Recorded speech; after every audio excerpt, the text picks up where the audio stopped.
எல்லோருக்கும் வணக்கம். இன்றைக்கி முடக்கருத்தான் கீரை குழம்பு எப்படி செய்யலாம்னு சொல்லிட்டு பார்க்கலாமாங்க. கீரையை நல்லா க்ளீன் பண்ணி கழுவி எடுத்துருக்காங்க.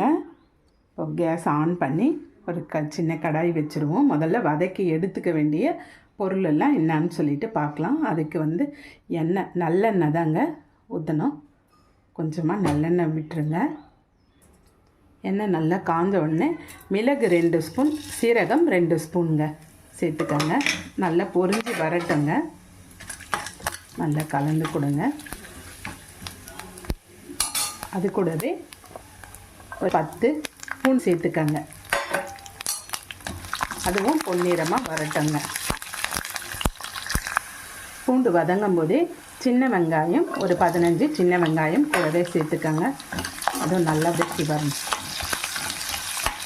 நல்லா செவந்து வரட்டுங்க. இப்போ செவந்து வந்துருச்சுங்க. இப்போ கீரையை சேர்த்துருவாங்க.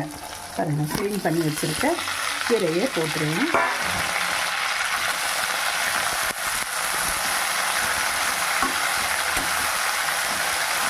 சீக்கிரமாக சுருண்டுருங்க. நல்லா வதங்கிடும். கொத்தமல்லி தழை இருக்கு இல்லைங்களா, அது போல் தான் சுருண்டு வந்துடும். பாருங்கள், நல்லா சுருண்டு வந்துடுச்சு. இந்த நேரத்தில் கேஸ் ஆஃப் பண்ணிவிடுவோம். நல்லா ஆற வச்சு இது ஒரு விழுது பதத்துக்கு அரைச்சி எடுத்துக்கலாங்க. நல்லா ஆறட்டும். நம்ம அரைச்சி எடுத்துக்கலாங்க. இது போல் அரைச்சி எடுத்துக்கங்க. இப்போ தாளிப்பு என்னன்னு சொல்லிட்டு பார்த்துடலாம். கடாய் வச்சுருவோம். நல்லெண்ணெய் விட்டுடுங்க. எண்ணெய் நல்லா காஞ்சிருச்சுங்க. கடுகு ஒரு 1/2 டீஸ்பூன் வெந்தயம் சேர்த்துக்கலாங்க. நல்லா பொரிஞ்சு வரட்டும். வந்த பிறகு ஒரு 15 பூண்டு சேர்த்துருவோம். அது கூடவே இப்போ சின்ன வெங்காயம் போட்டுக்கோங்க.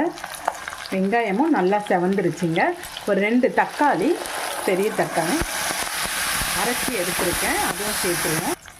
கொஞ்சம் கல்லுப்பு சேர்த்துக்கோங்க. கொஞ்சமாக மஞ்சள் பொடி, குழம்பு மிளகாய்த்தூள் 2 ஸ்பூன் போட்டுக்கோங்க.